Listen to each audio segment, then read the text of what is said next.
So thank you for this. So we got to start.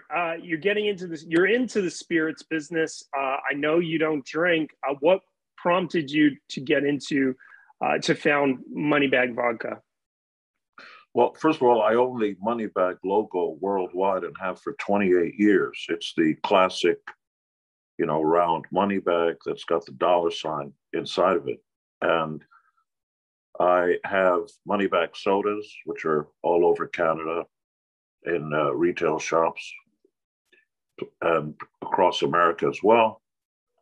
It's clothing, publishing, all kinds of other stuff, and including jewelry and stuff. And I wanted to do a spirits line, specifically vodka, even though I don't drink. But I have the same philosophy. We have a restaurant chain called Rock and Brews. We have two at LAX, Redondo Beach, Pacific Palisades across North America. I don't eat everything that's on the menu. It ain't about me.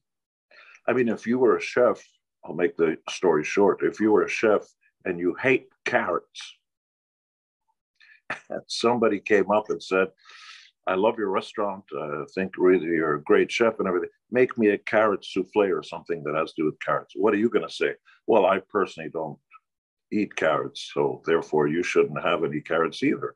That's not how life goes. We're in the service industry, whether you're on stage. I mean, I'm not always excited to play rock and roll all night again, as we have been doing for close to half a century. But the fans want it, and that's what you're supposed to do. And of course, then you get off on the excitement of the fans. And we continue to tour, by the way. We're going to go out for another 100 cities starting March in Australia, then South America and Europe and all that. The MoneyBag Vodka, and by the way, for those of you that don't like long stories, go to moneybagvodka.com. That'll tell you the whole story. And so first of all, the MoneyBag Vodka has been available in limited supply in Canada in a more classic bottle that people are used to.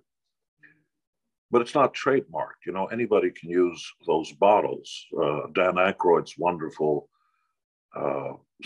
crystal skull thing is a beautiful piece of art. But I could do that and not pay Dan any money because it hasn't been trademarked. And I suppose you can't trademark it. It's too much public domain. The difference between our MoneyBag Vodka and anybody else's, number one, is the bottle is just a classic piece of art that you will never throw away. It's glass. It's got the MoneyBag, the dollar sign imprinted on it. Okay, that's the outside. That's the art part of it. But what's inside is 5 times distilled vodka, which is a much more expensive way of doing this. So I met up with a good-looking guy named Michael Kimmel. The Kimmel family actually is involved in all sorts of things. Very exciting family.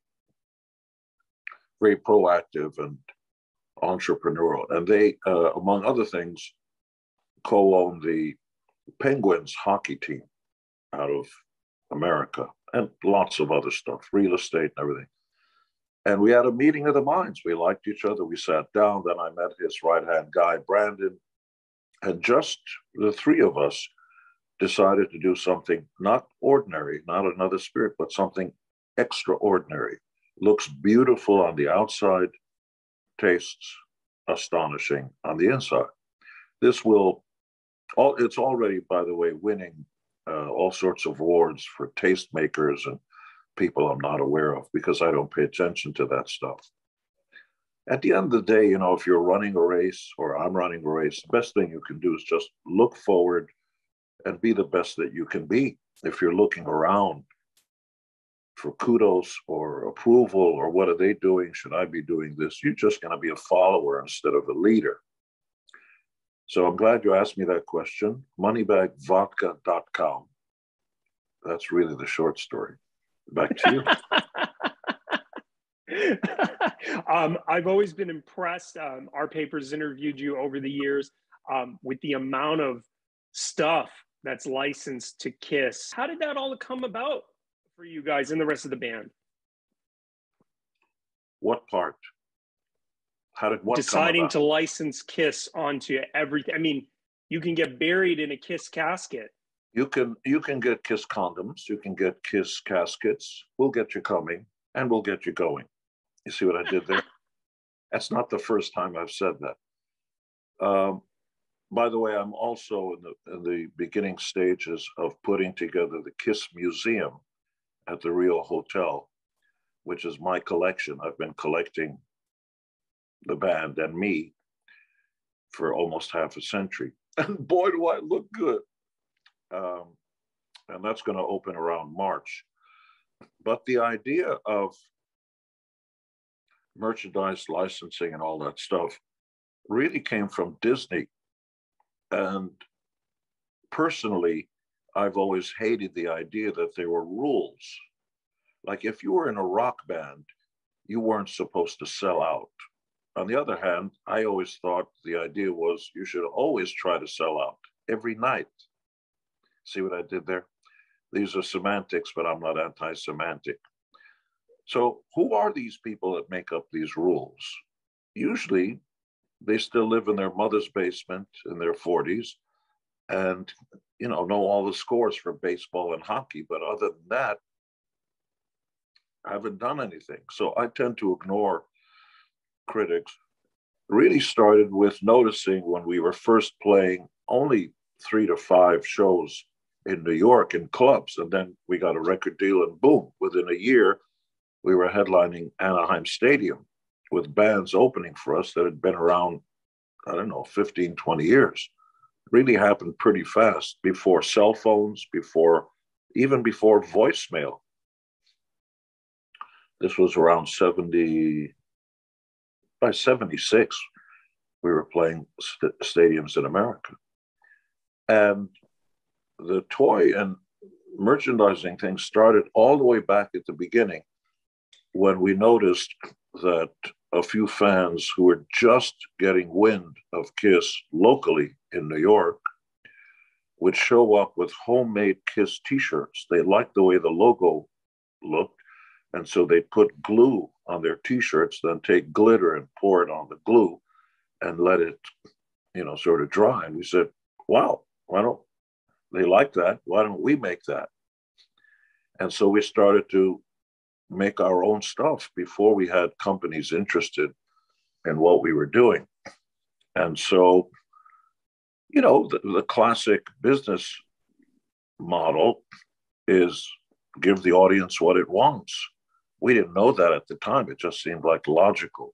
And since the beginning, oh my God, there have been things you couldn't imagine. We have the Kiss Cruise, which is going to be coming into its 11th season. We're also going to be adding other cruises. We have the Kiss golf course in Las Vegas, anything you can imagine. I'm thinking of starting Christianity. What do you think? I think it would work. And I think, Gene, people would definitely attend those services. Would worship at my feet. By the way, the best part of that is it's a religion, tax-free, no tax. New Year's resolutions, do you make any? And what are your hopes for 2022? I'd like to be a better, kinder, better looking and richer guy. Not all of that's going to happen. See what I did there? I give you a little pregnant pause. But I can certainly become a better person, be kinder, give more to philanthropy, reach out, even to people who you disagree with completely. We all live on this planet, and you're not going to be able to change everybody's mind, and that's okay. Agree to disagree. It's okay. Hey, I don't agree with you. Let's go have some coffee. Awesome. Okay, thanks, Mr. Simmons.